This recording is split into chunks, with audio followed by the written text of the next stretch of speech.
नमस्कार साथियों, आज की वीडियो में नागद्वीप कॉमिक्स का अगला भाग त्रिफना कॉमिक्स को एक्सप्लेन करेंगे। नागराज बेहोश हो रहा है। दादाजी कुछ करिए, कालदूत को रोकिए। पता नहीं मेरे पास महात्मा कालदूत को रोकने लायक शक्ति है भी या नहीं, लेकिन मैं प्रयास अवश्य करूंगा।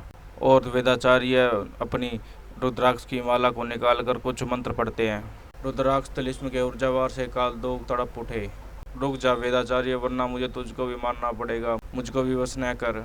नागराज से पहले मेरी जान जाएगी। महात्मा स्वामी से पहले सेवक की। नगीना के गुलाम बने होने के बावजूद कालदूत के कुछ हद तक होशावास कायम रखे थे। दादा वेदाचार्य, आप अपने वार रोक दीजिए। आपके वार के जवाब में महात्मा कालदूत महानगर में तबाही फैला रहे हैं। मैं खुद इनसे निपटने का कोई रास्ता निकालता हूँ। नागराज, संभालो अपने आप को। अगर कालदूत जीत गए तो इनकी जीत नहीं, हार होगी। हम सब की हार होगी, धर्म की हार होगी, और चारों तरफ तांडव करेगा अधर्म। सिर्फ तुम ही अधर्म को रोक सकते हो नागराज, सिर्फ तुम। मैं जीतूंगा। मैं इस कुंडली में से छूटूंगा। महात्मा कालदूत एक सांप है, और सांप की एक बहुत बड़ी कमजोरी होती है। नागराज ने किसी तरह एक हाथ बाहर निकाला। सांप की दुम पर पड़ी चोट को सांप बर्दाश्त नहीं कर पाते। महात्मा कालदूत भी सहन नहीं कर पाएंगे, और कुंडली खुल जाएगी। खुल गई बंद कुंडली, लेकिन दुम पर चोट पड़ने से हर सांप बिखर जाता। कालदूत भी और उग्र हो गए। हमने तुझको कई मौके दिए नागराज, तुझ पर कोई घातक वार नहीं किया। सिर्फ इसलिए नहीं किया ताकि तू विसर्पी को हमारे हवाले कर दे, लेकिन अब विसर्पी को तेरी मौत के बाद ही मारेंगे। हम तुझ पर घातक त्रुघन का वार करेंगे। इस वार से तो तू क्या, इंद्र भी नहीं बच सकता। यह क्या, विसर्पी और भारती दोनों ही गस खाकर गिर रही हैं। शायद इनको नागराज की मौत का यह यकीन हो गया है, लेकिन मेरे रहते नागराज नहीं मर सकता। मैं रोकूंगा कालदूत को अपने मंत्र वस्त्र से पास से। इसकी जड़ से कालदूत भी नहीं छूट पाएगा। तेरा वस्त्र पाश भी तेरे तिलिस्म ज्ञान की तरह विलक्षण है वेदाचार्य, लेकिन तुझ में एक कमी है। तू अंधा है। अपना मानस तरंगों की मदद से देखता है, लेकिन मैं तेरी मानस तरंगों को ही रोक देता हूँ। मुझे कुछ नजर नहीं आ रहा। मैं जानता हूँ अब तू अपनी तरफ आता ये वार नहीं देख पाएगा। नागराज की मौत देखने के लिए अब कोई भी होश में नहीं था। होश में अगर अभी भी कोई होता तो सिर्फ कालदूत और नागराज। कालदूत के वार से बचने का कोई तरीका नहीं है। सिर्फ एक ही रास्ता है, कालदूत को अंकुश से मुक्त कराना। लेकिन यह काम मैं कैसे करूं? कैसे कालदूत के मस्तिष्क का संपर्क अंकुश से के संकट से काटूं?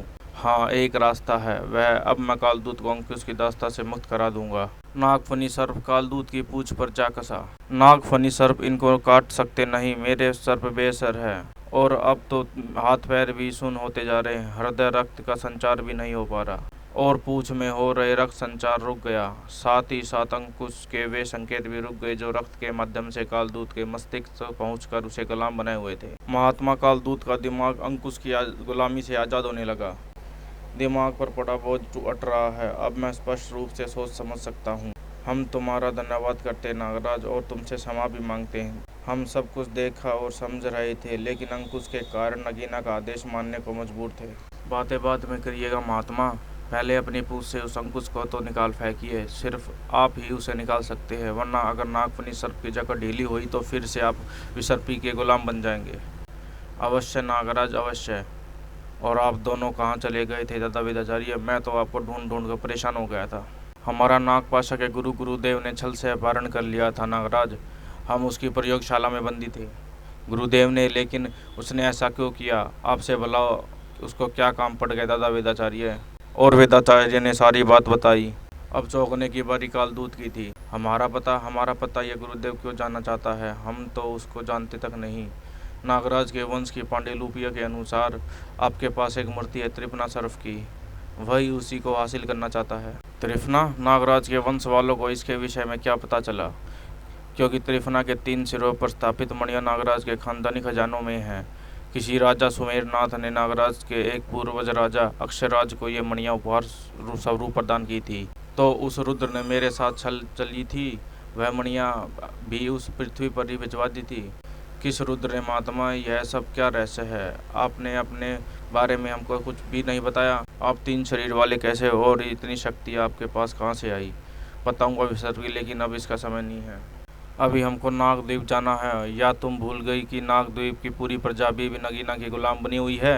नहीं महात्मा, प्रजा हमेशा मेरा पहला उत्तरदायित्व रही है और रहेगी।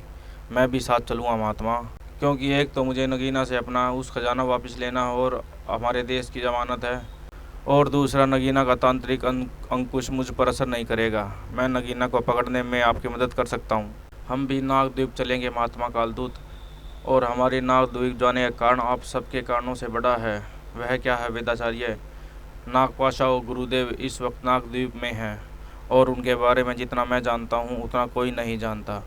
ठीक है, हम तुम सबको अपने योग माया से नागद्वीप ले जाएंगे, चलो। नागद्वीप में खतरा और पैर फैलाता जा रहा था। अद्भुत, आश्चर्यजनक। तुमने मेरे मतलब अपने इतनी जल्दी यहाँ इस यंत्र भी खड़ा कर दिया कैसे? और इस गोले के अंदर क्या तैर रहा है? इस गुफा की चट्टानों में लौह तत्व प्रचुर मात्रा में मौजूद है विशंदर। उसी से मैंने ये यंत्र बनाया हो। इस गोले के अंदर जो बन रहा है वह कुछ ही घंटों में अपने आप तुम्हारे सामने आ जाएगा। तब तक इंतजार करो गुरुदेव। तक मैं जाकर नगीना को ठिकाने लगाता हूँ। जाऊँ? इस गुप्त स्थान से बाहर निकलने की मूर्खता मत करो।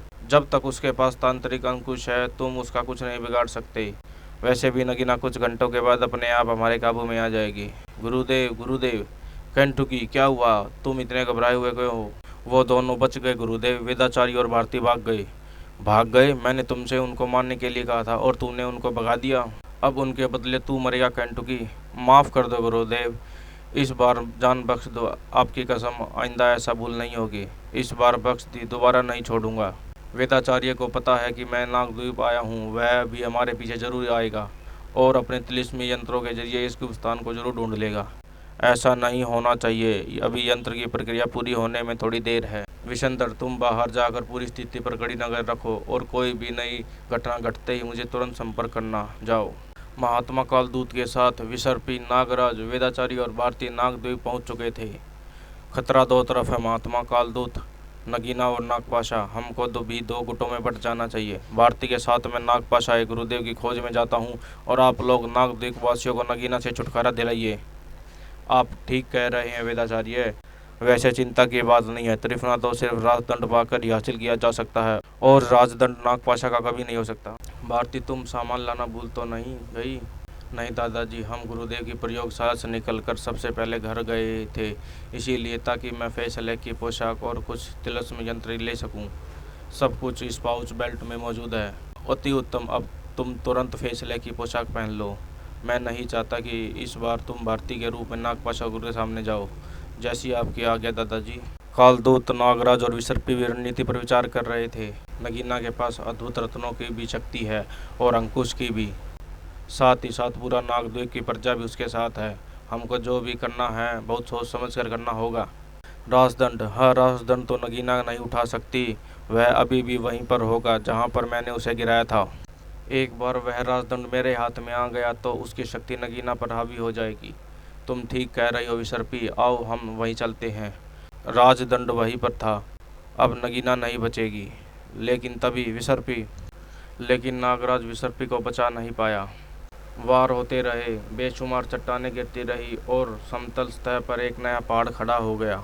देख कालदूत, मर गई विसर्पी और मर गया नागराज। अब राजदंड मेरा है। मैं अपने मुंड के जरिए तुम सबकी हर हरकत पर पल पल नजर रखे हुए थी। अब मैं बनूंगी साम्राज्ञी और नागद्वीप का खजाना भी मेरा होगा, सिर्फ मेरा। बहुत अपराध कर लिया तूने, अब तेरे हिस्से में सिर्फ मौत आएगी नगीना। मेरा समय व्यर्थ मत कर, पहले अपने अंकुश से बच ले, उसके बाद मुझे मौत देने की सोचना। ओ, यह अंकुश तो किसी ढीठ बच्चे की तरह वार खाकर भी मेरे पीछे पड़ा हुआ है। मुझे इसको अपने शरीर में घुसने से रोकना होगा, वरना मैं फिर नगीना का गुलाम बन जाऊंगा। मुझे रोकने वाला अब कोई नहीं है। ये चट्टानें एकाएक कांपने क्यों लगी? ये तो हवा में उठ रही है। कैसे? तू कैसे बच गया नागराज? अद्भुत है तेरी शक्ति। चट्टानों के एक पूरे टीले को तूने तिनके की तरह हवा में बिखेर दिया। मेरे साथ साथ विसर्पी भी बच गई है नगीना। अब तेरी कोई चाल कामयाब नहीं होगी। खजाना और अंकुश मेरे हवाले कर दे। विसर्पी बच जरूर गई है नागराज, लेकिन अभी तक बेहोश है और इस वक्त इसको अंकुश का गुलाम बनाना आसान है। उसके बाद ये खुद ब खुद राजदंड मुझे सौंप देगी। नागराज के रहते कोई भी वार विसर्पी तक नहीं पहुंच सकता। तूने अंकुश अपने शरीर पर झेल लिया, यानी अब तू मेरा गुलाम बन गया। वाह वाह, ये काम मैंने पहले क्यों नहीं किया? विसर्पी को मारने के चक्कर में मैं इस बात को ध्यान में ही नहीं दिया था। ये अंकुश मुझ पर बेअसर है नगीना। जिसने तुझे ये अंकुश दिया उसने मुझे भी इसे मुक्त रहने का वरदान भी दिया है। लेकिन कुछ भी हो सकता है, तुझे मेरे और विसर्पी के बीच से हटना होगा। अभी मेरे पास गुलामों की फौज है और उस फौज से तू भी नहीं जीत सकता। आए स्वामिनी, अब मैं देखती हूँ तू विसर्पी की रक्षा कितनी देर तक कर पाता है। ओह! नागार्जुन सिंह नाग और नागप्रीति नगीना का आदेश मिलते ही मेरी तरफ बढ़ते आ रहे हैं। महात्मा कालदूत विसर्पी की रक्षा अब आपको करनी होगी। तब तो मुझे ही विसर्पी की सुरक्षा का प्रबंध करना होगा। एक बार फिर देवकाल जी द्वारा दिए गए विशेष नागफनी सर्पों का प्रयोग में लाना होगा, क्योंकि ये किसी भी तंत्र वार को रोक सकते हैं। मेरा अंकुश इस सर्प कवच को भेद नहीं पा रहा है, लेकिन मैं वार करती रहूंगी। देखती हूँ ये कवच कब तक मेरे तांत्रिक अंकुश को रोक पाता है। नागराज ने विसर्पी को तो बचा लिया, लेकिन वह खुद मुसीबत में फंस गया था। मुझे इनके वारों का जवाब देते हुए इनके अंकुश की दास्ता से मुक्त भी कराना है। कोई तरीका जल्दी ही सोचना होगा। इसके मस्तक में अंकुश दशा है, इसलिए इन पर इस वह तरीका आजमाना पड़ेगा जो मैंने यक्षराज पर आजमाया था। सूक्ष्म सर्पों द्वारा अंकुश को ढककर उसका संपर्क के शरीर से काटना होगा। लेकिन ये काम होगा कैसे? नागार्जुन मेरे सांपों को इन तक पहुंचने से पहले ही काट रहा है। इसको बाण चलाने से रोकना होगा। सर्प सेना तो यह काम नहीं कर सकती, इसलिए यह मेरी विष पुकार करेगी। अब मैं इसके मस्तक से सूक्ष्म सर्प घुसा सकता हूँ, लेकिन तभी नागप्रीति मुझे खाने की कोशिश मत कर, वरना मोम की तरह पिघल जाएगा। नागप्रीति को मैं आत्महत्या नहीं करने दूंगा, लेकिन मुझे खाने के चक्कर में यह मेरे पास आ गया है और मेरे सूक्ष्म सर्प इसके अंकुश तक पहुंच गए हैं। अब नागप्रीति नगीना का गुलाम नहीं रहेगा। शाबाश नागदेव, अब सर्पराज और मैं मिलकर इसे चीर डालेंगे। हो, ये मुझ पर चारों तरफ से हमला कर रहे हैं और मैं इनको नुकसान पहुंचाना नहीं चाहता। अगर इनको मुक्त करने में इतनी मुसीबत है तो नागदेव की पूरी जनता को अंकुश से भला कैसे मुक्त करा पाऊंगा। वेदाचार्य और फेसलेस नागपाशा को ढूंढ रहे थे। ऐसे गुरुदेव और नागपाशा को ढूंढने में तो बहुत वक्त लगेगा दादाजी। आखिर हम छिप छिप करके आगे बढ़ रहे हैं। हमको नागद्वीप के किसी भी वासी के सामने नहीं आना है फेसलेस, वरना हमारा समय उससे निपटने में बेकार हो जाएगा। और अब मुझे वेदाचार्य कहो दादाजी नहीं। लेकिन इतने बड़े द्वीप में हम उन दोनों को कैसे ढूंढेंगे? गुरुदेव और नागपाशा की मानस तरंगों से मैं 500 गज की दूरी से उनकी तरंगे ग्रहण कर सकता हूँ। बस एक बार हम उनसे 500 गज के दायरे के अंदर आ जाएं। मैं उनकी तरंगे ग्रहण कर रहा हूँ, वे कहीं आसपास ही हैं। वेदाचार्य, चोरों के साथ राजतांत्रिक विशंदर ऐसा ही सलूक करता है, और ये हाल करता हूँ मैं उनका जो बिना चेतावनी दिए किसी पर वार करते हैं। तूने मेरा जबड़ा तोड़ दिया, मैं तेरा सिर तोड़ दूंगा। ये फैसला की पोशाक अविशंदर ये तुम्हारे जैसे 100 तांत्रिक के वारों को एक साथ झेल सकती है, लेकिन तुम इसका वार भी सह नहीं सकते। मेरा दंड, मेरा मंत्र दंड गिर गया। जब मैं राजा बन जाऊंगा तब इस दुष्ट के लिए मैं मृत्यु दंड दूंगा। तू राजा तो क्या, राजा का द्वारपाल बनने योग्य नहीं है। तुम मेरे तांत्रिक वार से बच गए कैसे? हम यहाँ पर ऐसे तांत्रिक वार खाने की तैयारी करके आए थे, लेकिन तूने मुझे पहचाना नहीं। तुम तो वही हो जो मुझे नागद्वीप के पास एक द्वीप पर मिले थे, जहाँ पर तुम किसी किस्म का षड्यंत्र बना रहे थे। तूने मुझे मारने की कोशिश भी की थी। मुझे उस वक्त भी आभास हो रहा था कि तू एक सारी नाग और गद्दार है, और आज भी हो रहा है। नागपाशा और गुरुदेव की मानसिक तरंगे मुझे मिल रही है और आसपास सिर्फ तुम हो। जाहिर है कि उन्होंने तुमको पहरे पर तैनात कर रखा है। इस बुड्ढे का दिमाग तो जासूसी है। अब तुम हमको बताओ कि वे दोनों नागद्वीप पर आकर कौन सा जाल फैला रहे हैं, बताओ। विशंदर के हाथ से दंड गिर गया तो तुमने उसको ऐसा है समझ लिया। अब तुमको इस गलती पर पछताने का मौका नहीं मिलेगा। अब गुरुदेव और नागपाशा जी के सामने तुम दोनों की लाशें जाएंगी, और नागद्वीप में ही नागदेव की दाढ़ी से तो मैं 6,000 कणों में बदल कर बच जाऊंगा, लेकिन उसके बाद क्या करूं? नागार्जुन तो फिर से होश में आ गया। अब मैं सतर्क न होता तो मेरी गर्दन धड़ से जुदा हो गई होती। अब ये चारों एक साथ मेरी तरफ बढ़ रहे हैं। तीव्र विष फुकार का प्रयोग करना पड़ेगा, लेकिन गरुड़ दंड की वायु फुकार ने विष फुकार को बेकार कर दिया। मुझे इनसे लड़ाई नहीं लड़नी, बल्कि इनको अंकुश से मुक्त कराना है।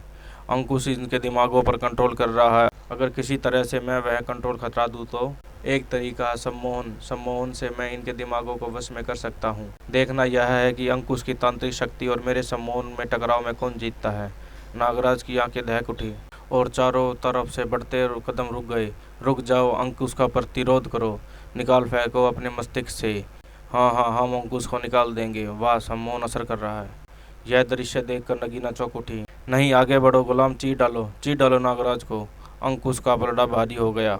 इनके वारों ने मुझे तकलीफ तो जरूर हो रही है, लेकिन मुझे अपने सम्मोहन को टूटने नहीं देना चाहिए, बल्कि इसको और तीव्र करना चाहिए, ताकि सम्मोहन अंकुश पर हावी हो सके। रोक दो वार, निकाल फेंको अंकुश को। नहीं नागराज, के टुकड़े टुकड़े कर दो। तुम्हारा दुश्मन अंकुश है, नागराज नहीं। खींच डालो उसे अपने शरीर से बाहर। कश्मकश जारी थी। कभी अंकुश की शक्ति पर भारी पड़ रही थी, कभी नागराज का सम्मोहन। लेकिन इच्छा शक्ति के इस युद्ध में जीता नागराज की हुई।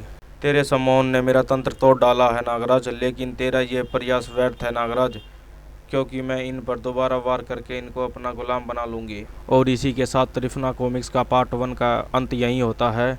दूसरे पार्ट के साथ हम जल्दी पेश होंगे। धन्यवाद साथियों, लाइक शेयर और सब्सक्राइब जरूर करें।